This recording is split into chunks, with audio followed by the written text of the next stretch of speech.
Hello. Glory to Ukraine. The 262nd day of the heroic resistance of the Ukrainian people to a Russian military large-scale invasion continues. In the liberated settlements of the Kherson Oblast, units of the defense forces are carrying out stabilization measures.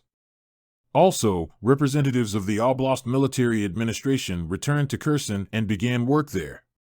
Broadcasting of Ukrainian television resumed in Kherson on November 12 on Channel 31 in T2 digital format. Residents of the liberated city and nearby settlements have access to one of the Ukrainian channels broadcasting a single news marathon. The enemy is improving the fortification equipment of the defensive lines on the left bank of the Dnieper. At the same time, it continues offensive operations in the Bakhmut, Avdiivka, and Novopavlivka directions.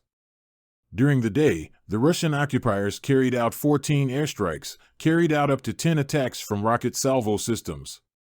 More than 15 settlements of Donetsk, Dnipropetrovsk, and Sumy oblasts were hit. The situation in the Volyn and Polisia directions has not changed significantly. The Republic of Belarus will continue to support the armed aggression of the Russian Federation against Ukraine. The formation of the Russian-Belarusian grouping of troops on the territory of the Republic of Belarus continues.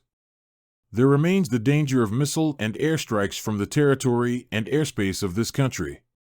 The enemy shelled in such other directions, in the Siversky directions from mortars and barrel artillery, in the areas of Slavorod and Romashkov settlements of the Sumy Oblast, in the Slobozansk direction 23 artillery shellings of areas of populated areas, which are not far from the contact line, were recorded, in the Kupiansk and Lyman directions from tanks and the entire variety of artillery, in the areas of the settlements of Berestowka, Makiivka, Ploshenka, Kislivka, Bilohorivka, Stelmakivka, and Siversk, in the Bakhmut direction from tanks, mortars, barrel and rocket artillery, in the areas of the settlements of Opatny, Bilohorivka, and New York.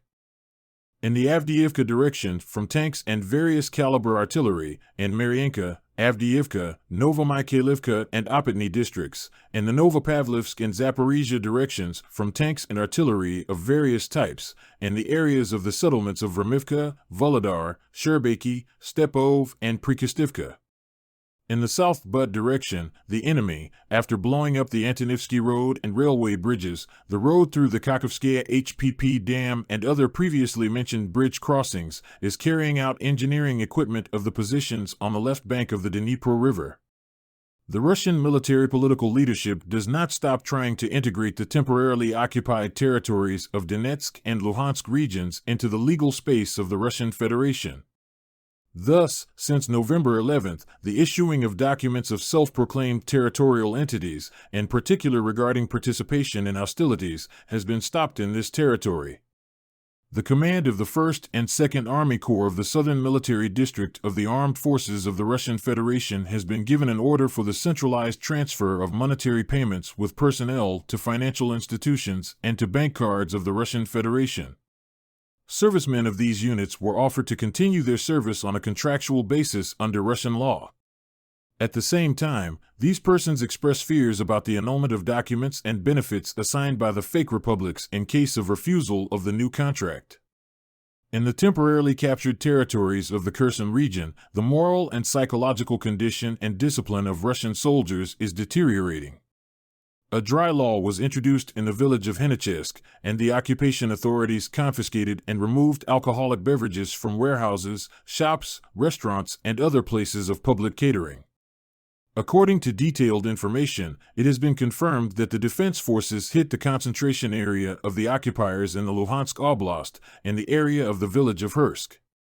After a high-precision strike, the loss of the enemy amounted to 27 people killed and 18 wounded. During the day, the aviation of the defense forces struck the enemy 11 times. 8 areas of concentration of personnel, weapons, and military equipment, as well as 3 positions of the enemy's anti-aircraft missile systems, were affected. Units of missile forces and artillery of the defense forces hit 1 command post, 11 areas of concentration of manpower, weapons, and military equipment and other important military objects of the occupiers. I support the armed forces. Together we will win. Glory to Ukraine.